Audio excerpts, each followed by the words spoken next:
Een kozijn schilderen, hoe doe je dat? In deze extra lange aflevering ga ik je alle geheimen van een smid tonen die geen schilder met je zou delen. Ik ga je laten zien hoe je de stofverf kunt verwijderen en alle stappen tonen wat je moet doen voordat je de stofverf aan kunt brengen. Hoeveel lagen verf moet je aanbrengen om een goede resultaat te krijgen? Wat moet je doen als het aflakken mislukt is en je wilt hem nog een keer aflakken? Als jij alle stappen wil weten hoe jij tot dit prachtige eindresultaat kunt komen, pak dan een grote bak chips en drinken erbij en we gaan snel van start. Schildersbedrijf Edens, de vakman voor uw woning. Deze aflevering wordt mede mogelijk gemaakt door Soudal.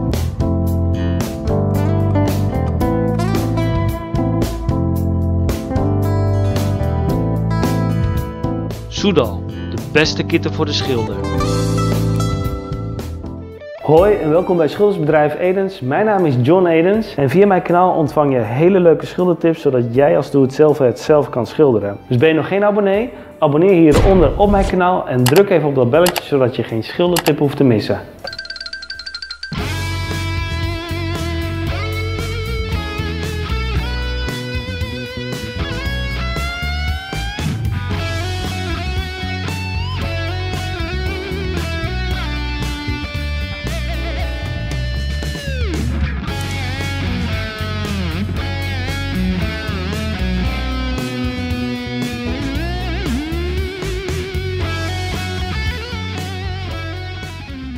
We gaan de stofverf verwijderen van beide ramen, zowel deze als die andere raam. En in beide ramen ga ik je gewoon even laten zien hoe jij het zou kunnen doen. Het grote verschil is dat deze ramen hebben eigenlijk wat ribbelrandjes erin. En er zit ook wat glas in lood in. Dus dat maakt het allemaal wat moeilijker dan als je een hele gladde ruit erin hebt. Maar ik ga je helpen om stap voor stap te kijken van hoe je dat kunt verwijderen. En ook hoe je hem weer mooi kunt maken zodat je raam weer netjes kan worden. Nou, als je hier naar kijkt, dan zie je dat hij eigenlijk ook los zit op de rand. Dus dit ga ik eruit hakken. En als je dan verder naar boven kijkt, dan zit hij eigenlijk wel beter. Dus wat ik ga doen, ik ga hem tot hier bovenin ga ik hem uithakken, want het heeft niet zoveel zin om hier halverwege te stoppen. Dus ik ga vanaf hier dit naar beneden eruit halen. En dan gaan we over zo, gaan we dit gedeelte eraf halen. En als je langs dat ribbelglas gaat, ja, dan moet je gewoon voorzichtig zijn. Ik ga je straks laten zien hoe je dit kunt doen. Maar je ziet dat er overal van die breukjes in zitten. En dat is natuurlijk jammer. Dus daardoor gaat natuurlijk het vocht naar binnen en dan krijg je dat hij hier ook loskomt. Dus op die rand zit hij ook los. En dat gaan we allemaal verwijderen. En kijk, als je hier binnenin kijkt, dan zie je dat hij binnen die rand, daar moeten we straks proberen op aan te zetten. Dus dan laat ik hem hier lopen. Dit stuk is nog goed, maar als je dan hier weer kijkt, zit hij hier weer los. Dus daarom ga ik ook weer tot aan de hoek, ga ik dit uithakken, ook al is dit goed. Doe het gewoon liever tot in de hoek en dan kunnen we dit gedeelte ook opnieuw aaneen zetten. Bij het uithakken gebruik ik even een hakmes en die heb ik iets geslepen, vooral in de punt. En ook de voorkant heb ik geslepen. Een hakmes is gewoon heel handig. Als je dat met een krabber gaat doen, dan zul je ook gaan merken dat die kracht wat je erop moet zetten gewoon veel te groot is. Terwijl als je even een hakmes gebruikt en een hamer, dan kun je hem wat makkelijker uittikken. Het kan soms lastig zijn, maar ik ga je gewoon laten zien hoe je dat het beste kunt doen. En eventueel een buitel voor de kleine hoekjes als je er net niet bij komt. Ik ga nu de hele boel uithakken. Ik ga je gewoon stuk voor stuk laten zien hoe je dat misschien kunt verbeteren. En als je goed oplet, dan denk ik dat je dat voor elkaar gaat krijgen. Als je nog geen abonnee bent, klik dan even op het gele icoontje of hieronder op de rode knop als je geen fouten wil maken in jouw schilderklus. En we gaan snel van start.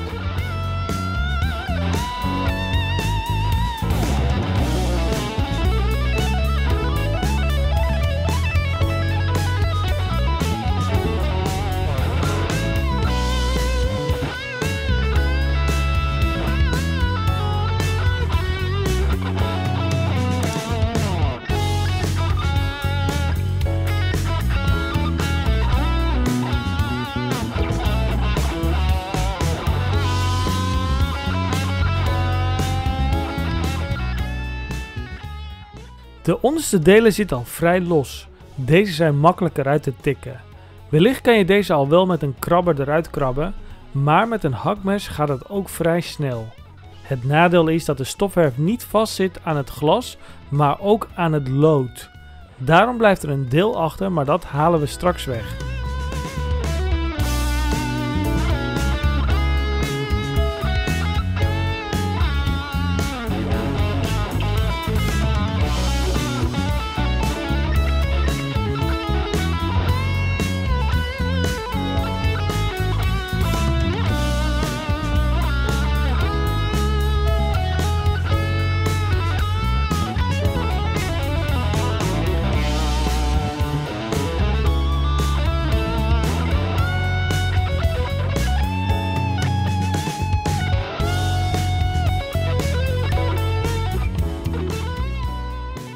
Met de krabber halen we zoveel mogelijk nog weg en proberen we het hout zo schoon mogelijk te krijgen.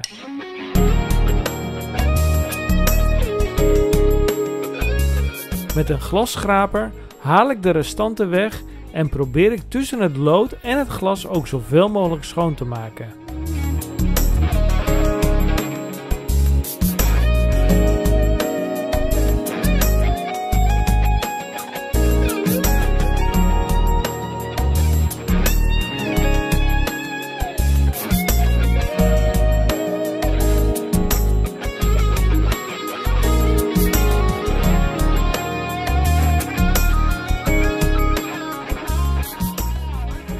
Als het goed schoon is, druk ik met een houtje het lood zoveel mogelijk weer terug tegen het glas.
Nou, als je gaat hakken, dan zorg je even dat je hakmes het liefst zo plat mogelijk, een beetje in die schuinte zo. Als je te veel zo gaat zetten, dan hak je natuurlijk hierin, in het hout. Dus probeer hem zowel mogelijk daar niet te zetten. En kijk uit met die punt. Kijk, hier heb je nog wel een stukje bescherming, maar als je normaal gesproken glas hebt, dan kan je nou gauw met die punt tegen het glas aan zitten. Dan heb je gauw weer een breuk in. Dus hou hem altijd even een stukje qua ruimte over. En dan kun je zo doorhakken. En dan kun je het laatste stuk wel een keer met een krabber of zo eruit halen. Nou is de onderkant natuurlijk niet zo heel moeilijk, omdat hij al vrij hard was en eigenlijk eraf sprong als het ware. Maar de zijkanten, als die er nog goed zijn, dan wordt dat wat lastiger. Dus ik ga je even laten zien hoe je dat het beste kunt oppakken. Nou is het hier al los, dus dit zal waarschijnlijk makkelijker gaan. Maar het gedeelte hierboven, dit zit gewoon goed vast. En om dat goed eruit te krijgen, dan zou die waarschijnlijk nog zelfs een beetje taai kunnen zijn. Dan is het handig dat je niet meer je mes erin zet, maar dat je eigenlijk vanuit het midden zo eerst een stuk eruit tikt. En dan wordt het makkelijker om daarna je mes over zo te gaan zetten.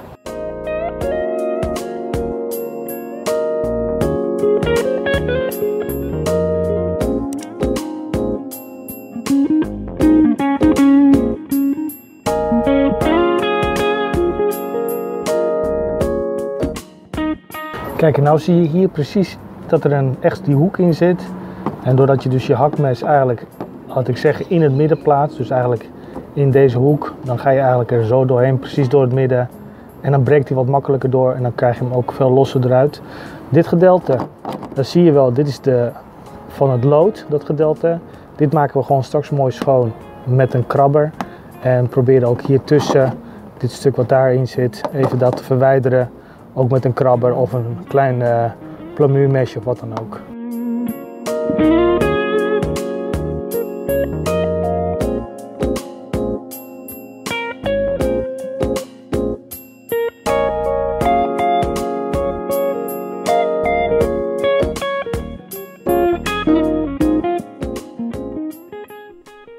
Dit blijft natuurlijk allemaal handwerk, dus probeer steeds te kijken welke gereedschap je het beste op dat moment kunt gebruiken.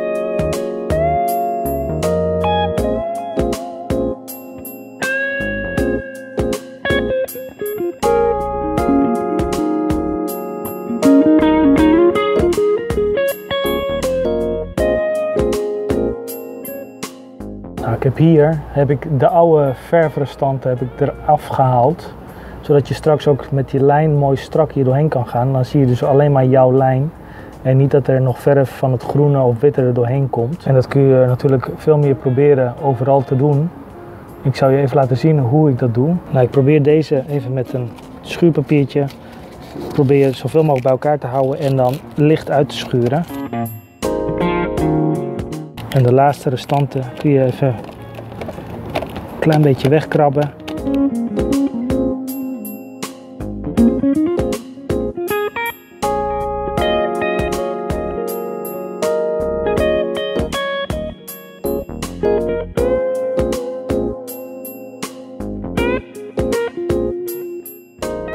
Dan kun je mooi straks hieronder blijven.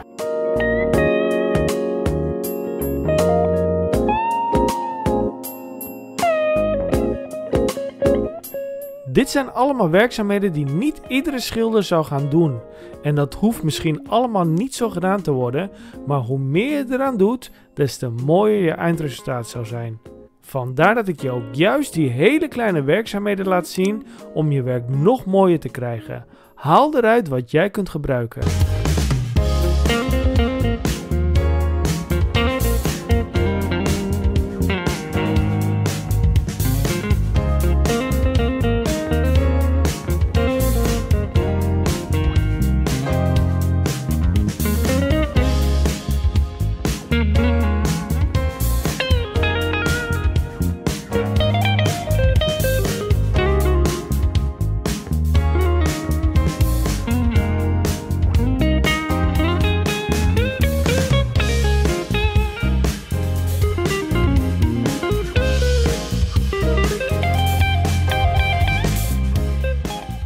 Ik gebruik hier een schuurpapier die al gebruikt is op de schuurmachine. Ik gebruik hier P120. Dus bewaar je oude schuurpapier altijd, want je kunt hem vast wel voor een ander onderdeel gebruiken. Met een plamuurmes kan je meer drukken op je ondergrond. Als je alles netjes verwijderd hebt en je hebt hem mooi schoongemaakt op de manier zoals ik je heb laten zien, dan gaan we de volgende stap doen en deze stap is heel belangrijk. Omdat de stopverf kapot was, kan natuurlijk het water daarin gekomen zijn. En daarom wil ik eigenlijk deze rand nog even iets groter maken, omdat daar natuurlijk het vocht in is gekomen. En het kan best zijn dat hier achter toch nog wel wat vocht op zit. Dus ik neem liever even de zekerheid en dan haal ik dit stuk, verwijder ik met de föhn.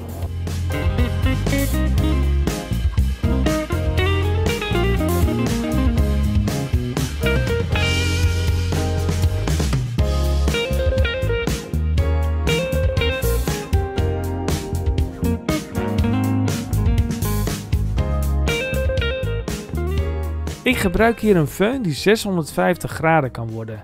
Het is belangrijk dat je een goede föhn hebt voor deze werkzaamheden. In de beschrijving vind je een link naar bol.com waar je een goede föhn kunt kopen. Als je de link aanklikt, dan kan je de föhn bekijken en eventueel kopen of een andere uitzoeken die beter bij je past. Doordat jij de link aanklikt, krijg ik een stukje commissie van bol.com zodra jij iets koopt, zodat je daarmee mijn kanaal sponsort. En wil je nou totaal iets anders kopen via bol.com, zoals een nieuwe wasmachine? Klik dan altijd een linkje van mij aan, zodat je naar de website van bol.com geleid wordt. Zoek daar je product op die je wilde kopen en op die manier betaal jij helemaal niks extra's, maar help je daarmee mijn kanaal verder te groeien. Alvast bedankt voor je hulp.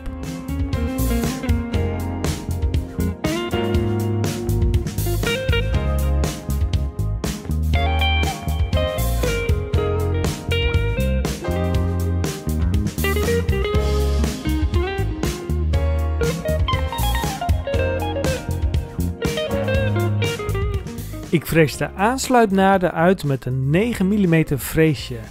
Deze naden ga ik straks al vullen met de Renoflex pasta van Renovate. De freesjes kun je ook via mij inkopen.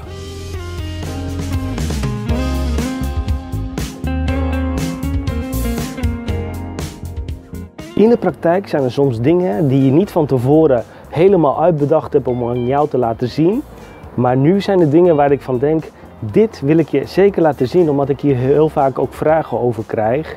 En daarom is het ook goed voor jou om te abonneren hieronder op mijn YouTube kanaal, zodat je die kleine praktische tips niet zult missen. Ik ga je iets laten zien wat jij waarschijnlijk wel herkent. Kijk, ik heb hier de reparaties al gedaan, dat is inmiddels al wel droog.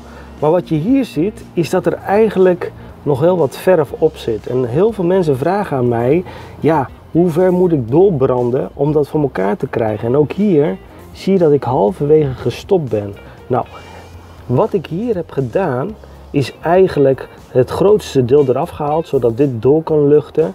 Maar voor mij was de krabbe niet meer scherp genoeg. Ik heb alleen de toplaag eraf gehaald. Maar nu kun je kiezen, ga ik dit helemaal verwijderen of kun je dit schuren? Nou, ik ga nu, omdat het toch een praktijkvoorbeeld is en ik wist dat mijn krabbe niet scherp genoeg was, kan ik je ook laten zien van oké, wat gebeurt er als je het zo laat? Of wat gebeurt er als je er nog een deel afhaalt? Dus ik ga eerst een stuk eruit halen. Nog even met een scherpe krabber dit wegkrabben. En ik ga je ook een stuk laten zien zonder scherpe krabber hoeveel je moet schuren.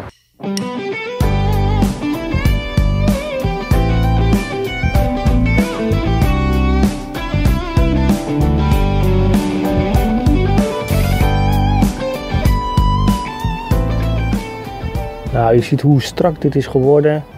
Alle laag is eraf. Dit is mooi schoon. En als je dat vergelijkt met het gedeelte hier, dan zul je dit toch echt flink moeten uitschuren. En ook dat ga ik je even laten zien, als je niet zo ver door kan branden, hoe je dit dan voor elkaar krijgt.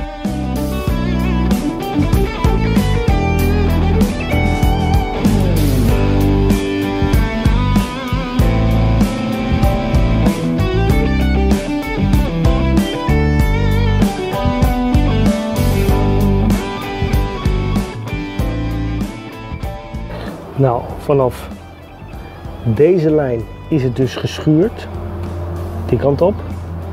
En vanaf hier is het alleen maar gebrand. Nou, je ziet wel het verschil, dat dit eigenlijk hier nog de dingetjes, op zich is dit niet zo heel erg, maar je kan dit dus helemaal wegkrijgen als je hem eerst goed met de krabber wegkrabt.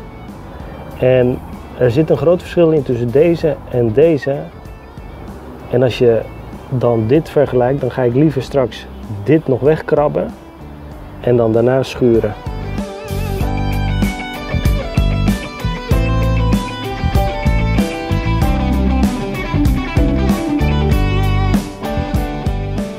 Ik heb voor de reparaties de oranje Renoflex pasta van Renovate gebruikt. Dit heb ik al eerder gedaan, zodat ik nu met de krabber gelijk alle scherpe randjes weg kan krabben. Let wel op dat je de oranje Renoflex pasta wel moet voorstrijken. De oranje Renoflex pasta verkoop ik ook per tube, zodat je de epoxypasta met een kitpistool eruit kan krijgen.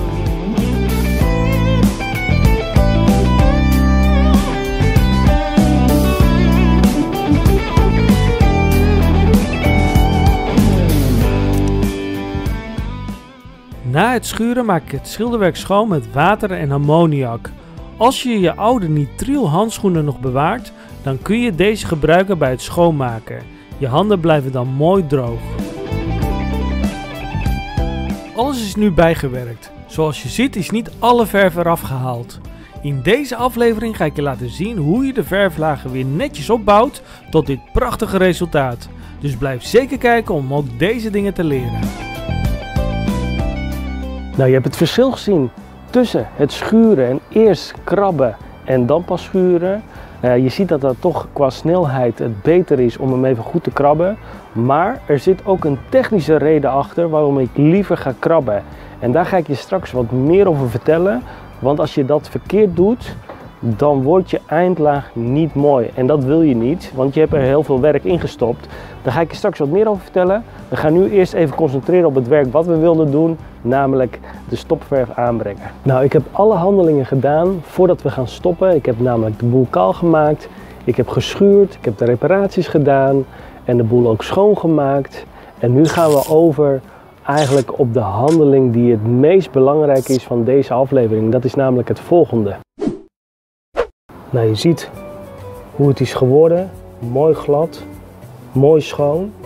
En voordat we straks hier de stopverf aan gaan brengen, en welke stopverf dat is, ga ik je straks even laten zien en hoe je dat kunt doen. Maar voordat je die handeling gaat doen, gaan we eerst zorgen dat we het hout gaan gronden.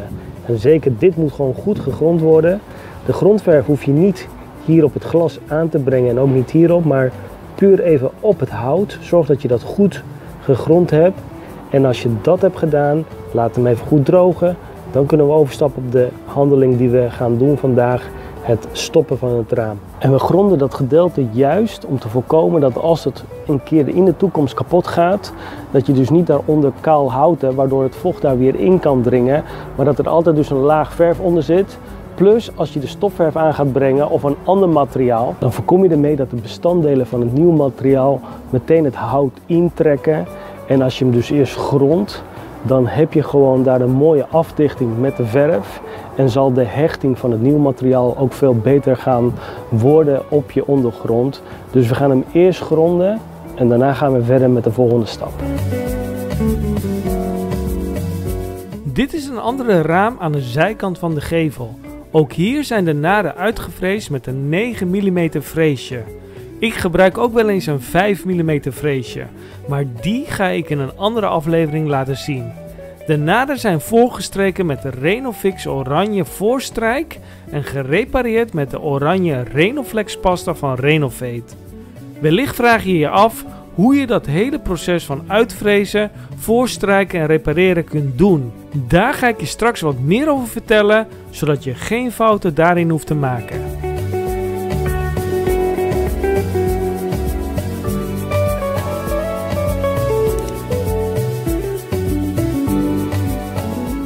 Het gronden doe ik met de Wijzernol SDT Ultra grondlak. Dit is een goed gevulde grondverf, zodat je een mooie laagdikte aan kunt brengen op je ondergrond. Je grondt nu alleen de delen die kaal zijn.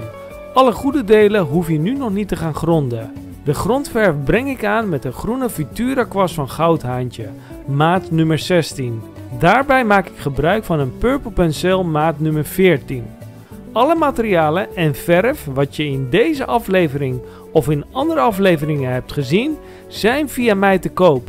Heel veel andere klussers hebben hun materiaal al ingekocht door te mailen naar info@schildersbedrijfedens.nl. Mail jouw boodschappenlijst en dan stuur ik alle producten naar je op. Op deze manier heb je altijd de juiste producten die ik ook gebruik, betaal je de groothandelsprijs en nog belangrijker, je sponsort daarmee mijn kanaal, zodat ik nog veel meer van dit soort filmpjes voor jou kan blijven maken, zodat jij geholpen wordt bij het klussen. Je brengt de verf dus eerst op de kale delen aan. Deze laat je op de goede delen overgaan. Ik laat je nu bewust veel beeldmateriaal zien, zodat je ziet hoe ik dat doe. In mijn beginjaren ging ik al te snel een hele kozijn overschilderen, waardoor je veel langer bezig bent, maar daarmee krijg je die hoogteverschillen er niet uit. En veel klussers hebben hier problemen mee. Als je goed kijkt hoe ik dat doe, werk ik de kale delen bij en probeer ik zo min mogelijk op de oude delen te schilderen die nog goed zijn. En op deze manier kan je een kozijn sneller gronden zonder dat je het kozijn helemaal moet schilderen. Na het drogen van de eerste grondverflaag zullen de vezels van het hout hard worden. Deze kun je met een fijn schuurpapiertje eraf halen. Ik zou zeggen P220 en zo een tweede verflaag gaan aanbrengen.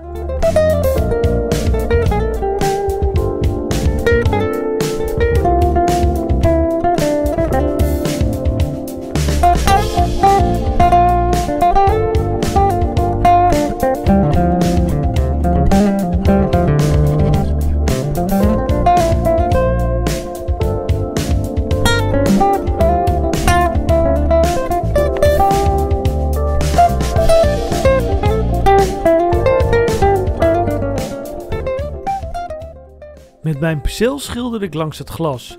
Ik gebruik mijn penseel veel omdat je daarmee wat gecontroleerd kunt schilderen. Voor de wat grotere vlakken pak ik mijn ronde kwast.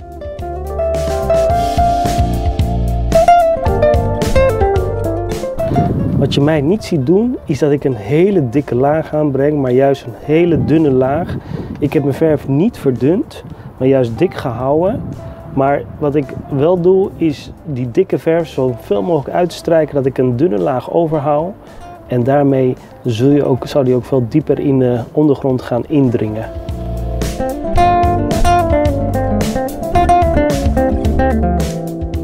Had jij het hele kozijn in de grondverf gedaan of net zoals ik eerst de kale delen bijgewerkt?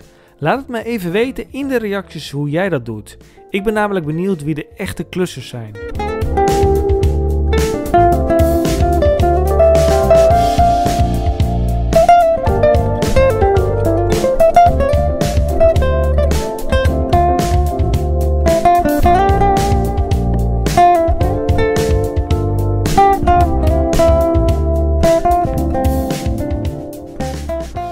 Na het gronden laten we eerst alles drogen. Zo direct ga ik je stap voor stap leren hoe jij weer de stofverf netjes kunt aanbrengen. Dus blijf zeker kijken. We zijn aangekomen bij het aanbrengen van de stofverf en daarvoor ga ik deze gebruiken, de Sudasil Tradition. Dit is eigenlijk een stofverfvervanger. Als ik stofverf erin zou gaan doen, dan duurt dat ongeveer een aantal weken van 7 voordat het echt goed uitgehard is en dat je de verf daar weer op aan kunt brengen. En dat wordt voor mij even lastig in het project om dan stofverf aan te gaan brengen en dan vervolgens te moeten schilderen, want dan is dat nog niet goed droog. Het is eigenlijk een soort kit. Als je dit aanbrengt is het eigenlijk een vervanger van die stofverf, maar hij droogt ook veel sneller door. Deze breng je ook aan met een pistool. Dit is een worst en daar heb je een speciale pistool voor. Ik heb er eentje waarin je een metalen koker hebt, zoals deze. En deze is doorzichtig, dus het maakt niet zoveel uit wat je doet. Ik gebruik voor vandaag even de doorzichtige, die ga ik erin doen. En dan gaan we hiermee de randen van het glas dichtmaken. Nou, je doet dit erin. Tot daar kun je deze vastdraaien. Tot die vast zit. Deze trek je naar voren en dan kun je die uittrekken. En dan kun je daar in de opening die worst in doen. En je ziet ook wel, deze is al op kleur RAL 9010. En als je die hebt gedaan, dan kun je daar vervolgens de tuitjes op zetten. Dit is de ring die je erin moet doen. En de tuitje die druk je dan er zo in. Zit die vast.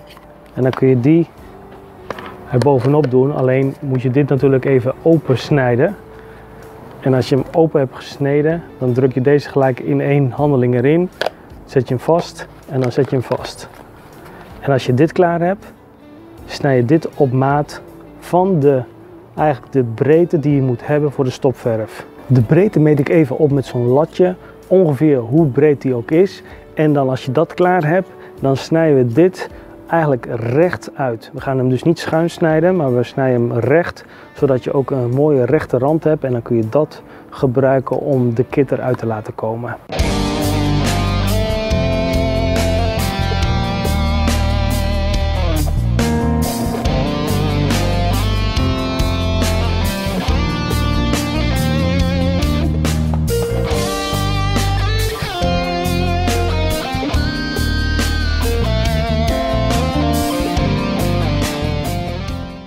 Normaal gesproken doe ik dat met stofverf. Als het een keertje fout gaat, kun je de stofverf er weer uithalen en even weer opnieuw proberen.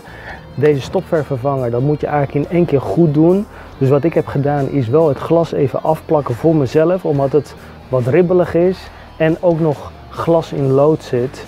En dat maakt het allemaal voor mij net wat lastiger, ook omdat ik deze werkzaamheden niet dagelijks doe. Dus het is voor mij net zo goed oefenen als voor jou.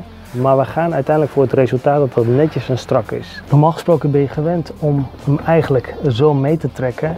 In dit geval gaan we dat dus niet doen. We hebben het tuitje wat recht gesneden. Dus gaan we ook de stopverf zoveel mogelijk recht erop zetten. Dus de spuit gaat recht erop. En dan gaan we op die manier dit zo aantrekken.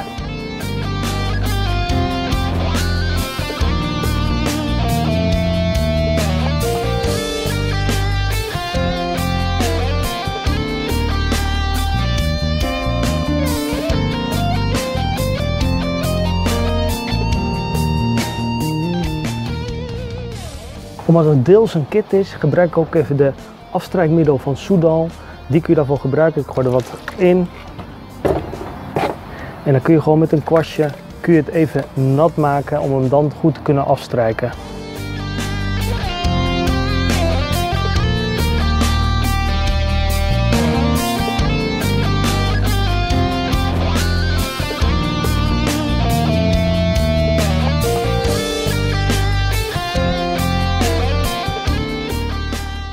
Je ziet mij met verschillende gereedschappen werken. Ik laat je dit bewust zien, zodat je ziet dat je best veel verschillende dingen kunt gebruiken om het netjes te krijgen. Belangrijk bij alles is dat je je gereedschap goed drukt tegen het glas, zodat je de afdichting goed dicht krijgt. De stofverf gaat schuin erin. Probeer de hoogte van binnen aan te houden, zodat je binnen en buiten even hoog zit met je rand waar je later op gaat schilderen. Nu heb je het aangebracht tot aan de plakband.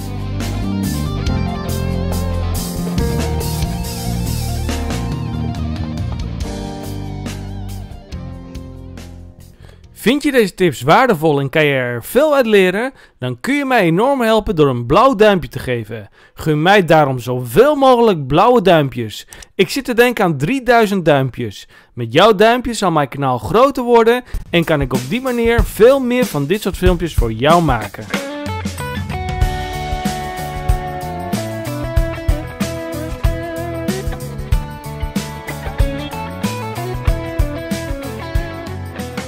Ik maak hem nog even nat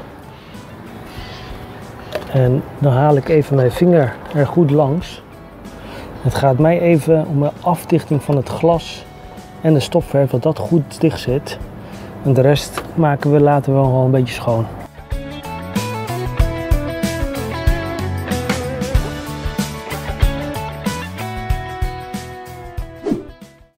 Nou, het was voor mij ook niet makkelijk om het te doen. Ik moest filmen. Ik moest de kit aanbrengen, ik moest rekening houden met het glas en het glas en lood. Maar voor zover dat we het nu hebben, is het belangrijk dat je de naad tussen het glas en de stofverf, dat je die goed dicht hebt, zodat daar het water niet in komt. Ik laat hem nu drogen en dan kijk ik na het drogen, de dag erna, even hoe die ervoor staat. En dan maak ik het glas nog even schoon en dan kijken hoe we dan verder door kunnen zetten. Dit raam is het raam waar het houtrot in zat. Deze doe ik zonder afplakken. Ik wil je namelijk laten zien wat je kunt doen als je raam toch vies is geworden.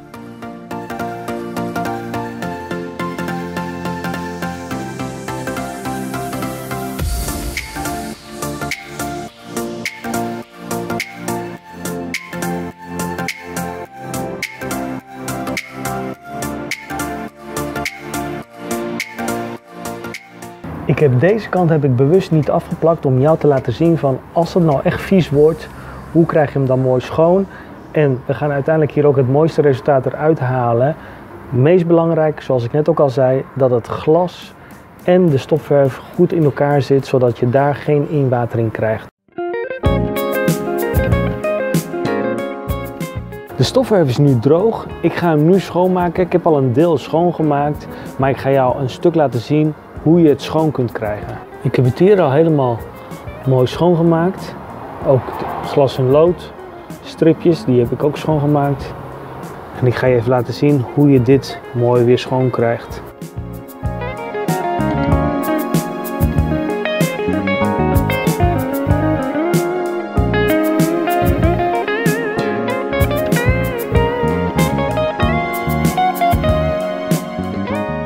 Maak gebruik van een plamuurmes en hou deze zo recht mogelijk tegen het glas aan.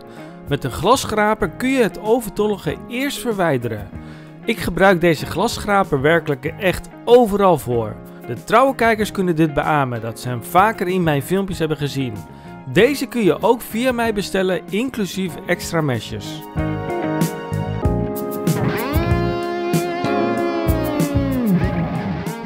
Je haalt enkel het grootste deel eraf en met de schoonmaakdoekjes van Soudal kun je vervolgens de laatste restanten wegpoetsen en maak je op die manier je glas mooi schoon, zodat je later mooier kunt schilderen.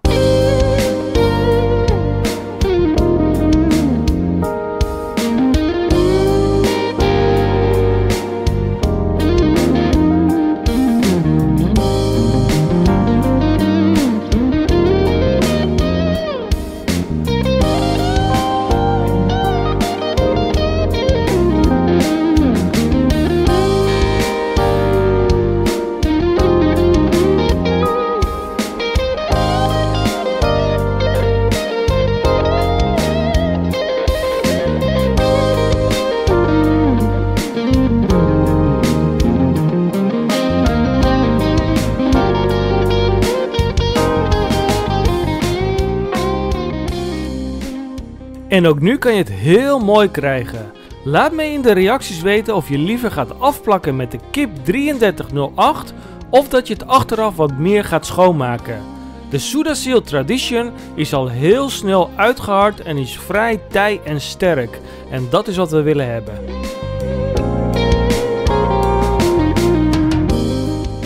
Als je hem nou helemaal schoon hebt gemaakt en je bent zelf tevreden, dan kun je met water, gewoon schoon water, de hele boel even goed schoonmaken om alle zeepresten weg te halen. En daarmee creëer je dat je een goede hechting krijgt met de verf. Dus ik ga hem nu helemaal schoonmaken en dan kunnen we overgaan op de volgende stap.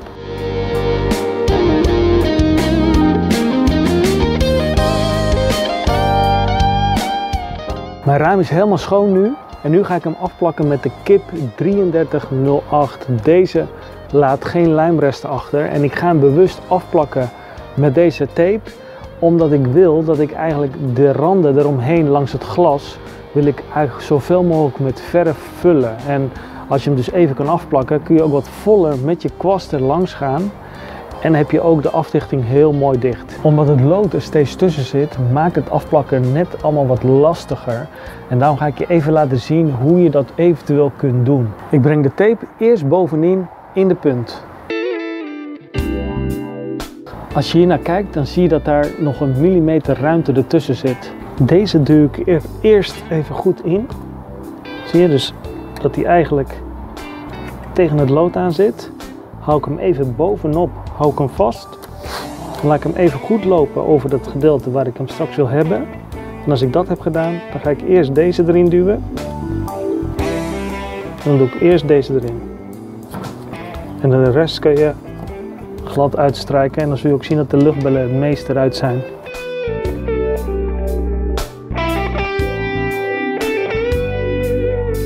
Bij het snijden laat ik hem op de punt en dan schuin omhoog. Kijk, en nu heb je een mooiere rechte lijn erlangs.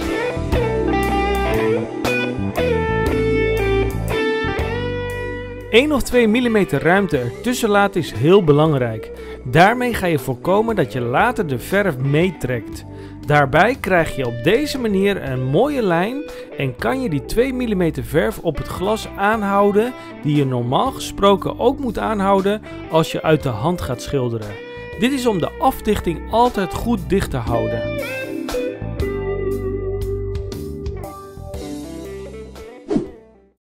Je kunt nu het geheel gaan schilderen. Je kunt nu ook de delen gaan gronden die je nog niet had gedaan. Op deze manier staat het raam volledig in de grondverf. Ik gebruik de Wijzenol STT Ultra grondlak.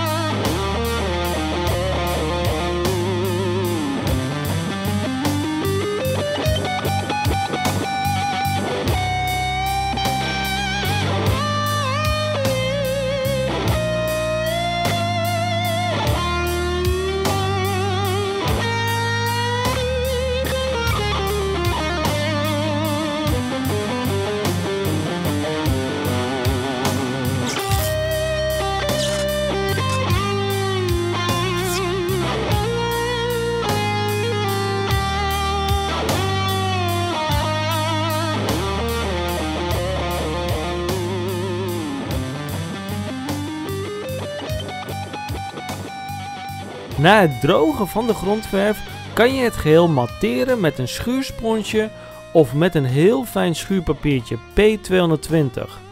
Daarna kun je de naden gaan afkitten. Er zit best wel wat kracht op deze naden en daarom kit ik ze af met de glaskit TS van Soudal. Dat is een sterke beglazingskit. De letters TS staan voor 2 systemen, wat inhoudt dat je het makkelijk kunt schilderen met terpentineverf en watergedragen verf. Je gaat dus geen problemen krijgen dat er siliconensporen in de kit zit. Als je de kit via mij bestelt, kun je ook gelijk kleine hoeveelheden zuurvrij zeep erbij kopen en een kwastje. Zuurvrij zeep wordt geadviseerd zodat je later geen probleem gaat krijgen van onthechting met je verf. Na het afkitten laat je de kit drogen. Als de kit droog is, maak je ook deze goed schoon met schoon water. En daarna kan je het gaan gronden.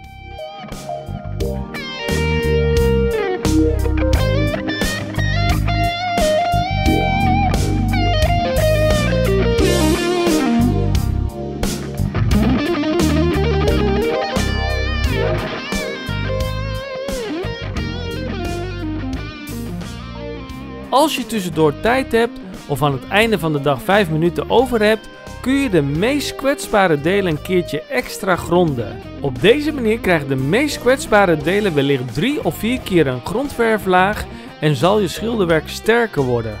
Als je er schuin in kijkt, zie je de plekken glimmen waar ik ook extra verf heb gedaan.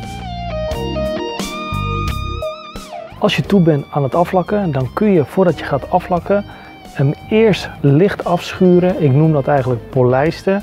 Met een heel fijn schuurpapiertje en even met water. Daarmee haal je eigenlijk alle pukkeltjes eruit die erin zitten. En als dat droog is, dan kun je met een schuursponsje hem helemaal gaan matteren. En als dat klaar is, dan is hij mooi afgewerkt om hem te kunnen aflakken. Voor het aflakken gebruik ik even de groene Futura kwast van Goudhaantje. En als je kijkt naar de steel, dan zie je dat het logo al weg is. Dat komt omdat dit een vrij oudere kwast is, maar je ziet hoe mooi schoon die nog is. Ik heb hem gewoon goed schoongemaakt. En nadat ik hem schoon heb gemaakt, heb ik hem even in de rauwe lijnolie gezet. En je ziet dat die haren nog gewoon hartstikke mooi zijn. Dit is maatje 16 die ik gebruik. Als je iets grotere kwast hebt, dat kan ook. Maar dan is hij toch wel vrij stevig in je hand. Dus ik gebruik liever de maat 16. En daarbij gebruik ik voor het penseel gebruik ik geen Futura kwastje, maar een purple penseel. En ook die heb ik in een rauwe lijnolie gezet. En je ziet dat die haren mooi zacht blijven. En dit is maat 14. Dus wil je die kwast een keer bestellen, dan kun je ze gewoon via mij bestellen en dan krijg je gewoon een mooie set. Ik ga hem aflakken met de Ultra Hoogglanslak van Wijze Nol. Als je nou zo'n pot gaat kopen, let dan even op dit logotje wat hier staat. Daar geeft hij mee aan dat die verf een vernieuwde versie is en dus ook sneller doordroogt in de winter. Dit is een gesiliconiseerde verf, dus eigenlijk is die heel erg vettig. En dan duurt het gewoon veel langer om te drogen. Dus met het logo erop, dan weet je dat je een verfbus hebt gekocht die sneller doordroogt. Heb je dat logotje er nou niet op, dan kun je hem gewoon rustig gebruiken. Alleen je moet wel rekening houden dat hij wat langer droogtijd nodig heeft. En deze is een vernieuwde versie, daardoor zal hij sneller drogen. Dus ik ga deze op aanbrengen en dan zul jij zien dat je resultaat gewoon heel mooi strak gaat worden.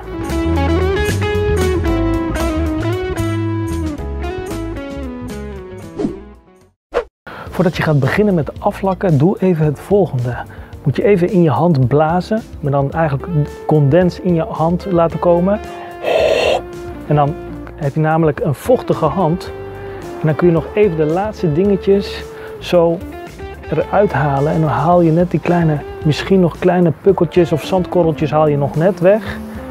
En dan weet je gewoon dat die super glad is en dan kun je gaan schilderen.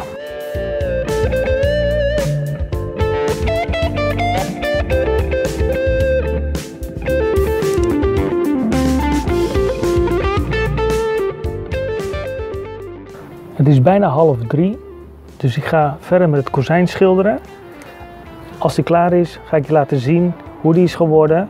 Maar kan ik ook even in de gaten houden of die inderdaad werkelijk snel doordroogt voordat het 5 uur is.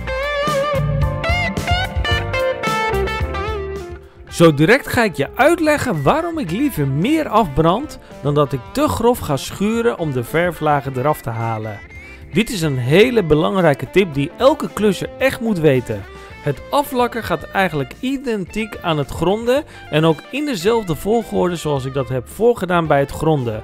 Dus bekijk dat gedeelte nog eens als je dat nog niet helemaal weet. Ik maak bij het aflakken wel meer gebruik van mijn Goudhaantje penseel.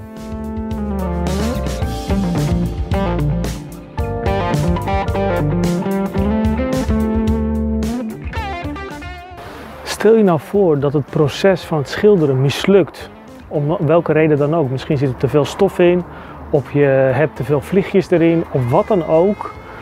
Hoe los je dat dan op? Want het is eigenlijk, als je de SDT Ultra van Wijze Nol hebt, dan is dat een hele vettige verf. En je kunt niet de dag daarna opnieuw gaan schilderen. Dus ik heb voor jou een hele praktische tip hoe je dit proces kunt versnellen. Dus blijf nog even kijken, zodat je deze tip niet gaat missen.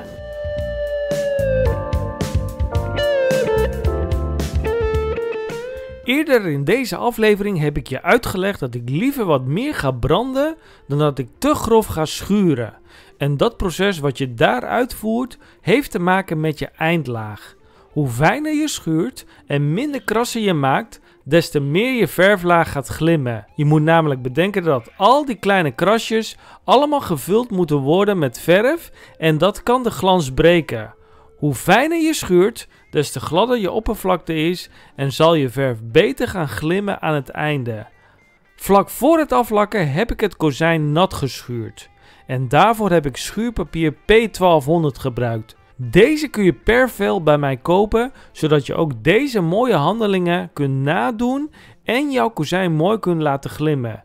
Want hoe meer glans je creëert, des te sterker je schilderwerk gaat worden. En op langere termijn bespaar je daar dus meer geld mee uit als je de intervallen van je schilderwerk kunt vergroten.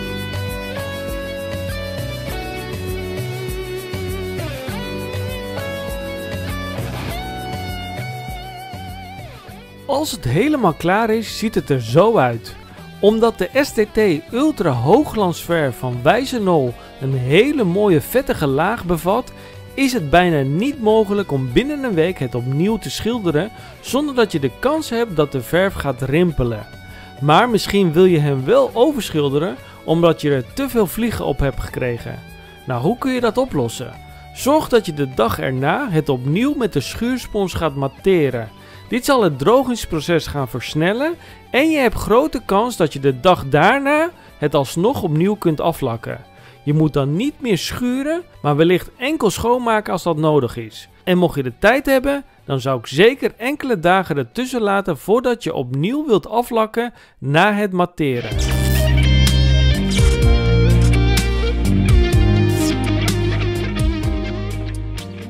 Je ziet heel wat verf langs de muur. Er komen zonneschermen langs de muur, dus de verf op de muur zul je niet meer gaan zien. Maar ik ga nog wel een aflevering hierover maken hoe je dit mogelijk kunt verwijderen. Dus abonneer je zeker op mijn kanaal, zodat je deze waardevolle tips niet hoeft te missen.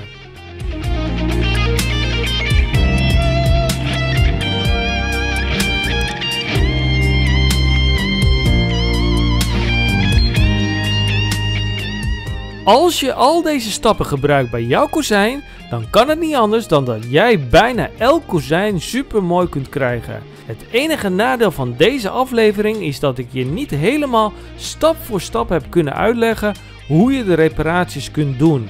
Want dan was de aflevering nog langer geworden. Maar helaas gebeuren er heel veel fouten bij het repareren van houtrot, waardoor je de andere stappen eigenlijk voor niets hebt gedaan. Nou, om je te leren hoe je houtrot stap voor stap kunt herstellen, heb ik een aflevering bij dezelfde woning gedaan, waarin ik je het hele proces ga leren. Hier rechts in het scherm vind je die aflevering. Ga die zeker bekijken, zodat jij exact weet waar je op moet letten bij houtrot repareren en leer je alle geheimen die geen schilder met je wil delen. Vergeet niet te abonneren en gun mij zoveel mogelijk blauwe duimpjes als beloning voor deze waardevolle informatie en ik zie je in het filmpje hiernaast. Adios!